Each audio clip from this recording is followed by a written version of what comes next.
நாங்க ஒரு வீடு வாடகை போய் கேட்டா கூட நீங்க எந்த இடத்துல இருந்து வரீங்கன்னு எங்களை கேள்வி கேக்குறாங்க. ரோடோரமா வசிக்கும் மக்கள் வந்து வெவ்வேறு கட்சியில உள்ளதுனால பாதி பிள்ளைங்க நாங்க ரோட்டு ஓரத்துல இருக்கிறோம் படிக்காமயே இருக்குதுங்க எங்களால. இதுவே எங்களுக்கு ஒரு வீடு வாசல் இருந்தா அந்த குழந்தைங்க போய் படிக்க போவாங்க. அர்ஜென்ட் ஆபத்துக்கு இங்க போக முடியல, நிம்மதியா தூங்க முடியல. தூங்கும் போது எது துணிக்கினி விலகிச்சுன்னா அது வந்து மக்கள் ஒரு மாதிரி வந்து பாக்குறாங்க. வால்டாக்ஸ் ரோடு சாலை ஓரங்கள் தான் வசிக்கிறேன் நானும்.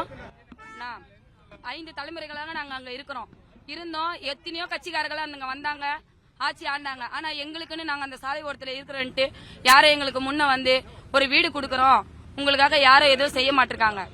நாங்க எத்தனையோ மனு கொடுத்திருக்கோம், எத்தனையோ ஒரு ப்ரூஃபோ எங்க கிட்ட இருந்து வாங்கிட்டு போறாங்க, வீடு கொடுக்கறோம் நாங்க எல்லாமே செய்யறோம். ஆனா யாரும் செய்ய மாட்டிருக்காங்க.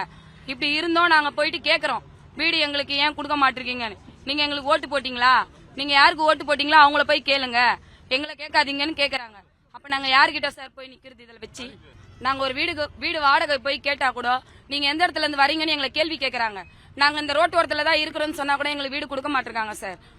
எங்களை கேக்குறதுக்கு நாங்க படிச்சிருக்கிறோம். பாதி பிள்ளைங்க நாங்க ரோட்டு ஓரத்துல இருக்கிறோம் படிக்காமயே இருக்குதுங்க எங்களால. இதுவே எங்களுக்கு ஒரு வீடு வாசல் இருந்தா அந்த குழந்தைங்க போய் படிக்க போவாங்க, ஒரு ஸ்கூலுக்கு அனுப்பிடுவோம். எங்களுக்கு சரியான தூக்கம் கிடையாது, ஒரு சரியான பாதுகாப்பு கிடையாது. மழை காலத்துல சாலை ஓரத்துல ஓரமா கடை ஓரத்துல ஒதுங்கி கிடக்குறோம் நாங்க. எங்களுக்கு யாராச்சும் ஹெல்ப் பண்ணுவாங்களா? நாங்களும் எவ்வளவு போராடி பார்த்தோம், எங்களுக்கு யாரும் ஏதோ முன்ன வந்து செய்ய மாட்டிருக்காங்க. அதை தேடிதான் இப்ப நாங்களா ஒரு முயற்சி எடுத்து எங்க மக்களை நானா கொண்டு வந்திருக்கிறேன் சார் இந்த இடத்துக்கு. நானு தமிழ்நாடு முதலமைச்சர் டாக்டர் ஜோசப் விஜய் ஐயா அவர்களுக்கு ஒரு வேண்டுகோள்.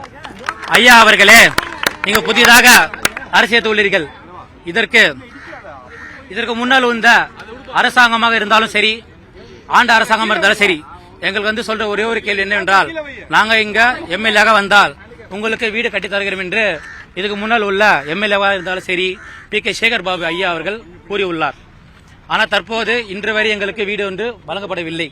காரணங்கள் என்னவென்றால், இங்க இந்த ரோடோரமா வசிக்கும் மக்கள் வந்து வெவ்வேறு கட்சியில உள்ளதுனால வேற ஒரு எம்எல்ஏக்கள் வந்து நீங்க வந்து அந்த கட்சிக்கு தான் வேலை செஞ்சீங்க, நீங்க என் கட்சிக்கு வேலை செய்யல, நீங்க வந்து எனக்கு ஓட்டு போடல, நான் எப்படி உங்களுக்கு வீடு தரணும் அப்படின்ட்டு இதுக்கு முன்னாடி உள்ள எம்எல்ஏக்கு வந்து சொல்றாங்க. ஸோ நாங்க வந்து இந்த பிளாட்பாரத்தில் இருக்கிறதுனால மக்கள் வந்து ரொம்ப பாதிக்கப்படுறாங்க. மக்களால் வந்து இந்த அர்ஜென்ட் ஆபத்துக்கு இங்கே போக முடியல, நிம்மதியா தூங்க முடியல. தூங்கும் போது எது துணிக்கினி விலகிச்சுன்னா அது வந்து மக்கள் ஒரு மாதிரி வந்து பாக்குறாங்க. இதனால மக்கள் வந்து பயங்கரமா பாதிக்கப்படுறாங்க. இதை வந்து உடனடியாக தமிழ்நாடு அரசு வந்து உற்று கவனித்து எங்களுக்கு வந்து பாதிக்கப்பட்ட மக்களுக்கு வீடு வந்து உடனடியாக வழங்கப்பட வேண்டும்.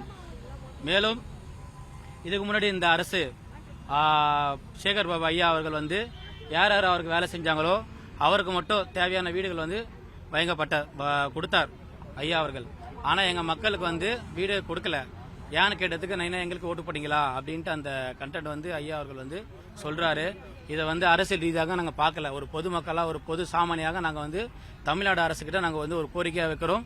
இதை வந்து விஜய் ஐயா வந்து அவர்கள் வந்து உடனடியாக ஏற்று எங்களுடைய மனுவை வந்து பரிசீலனை பண்ணி வீடு வழங்கும்படியாக தாய்மொழி கேட்டுக்கொள்கிறோம். பிளே ஸ்டோர் மற்றும் ஆப் ஸ்டோரில் இருந்து பாலிமர் செயலியை QR கோடு மூலம் பதிவிறக்கம் செய்யுங்கள். செய்திகளை உடனுக்குடன் பெறுங்கள்.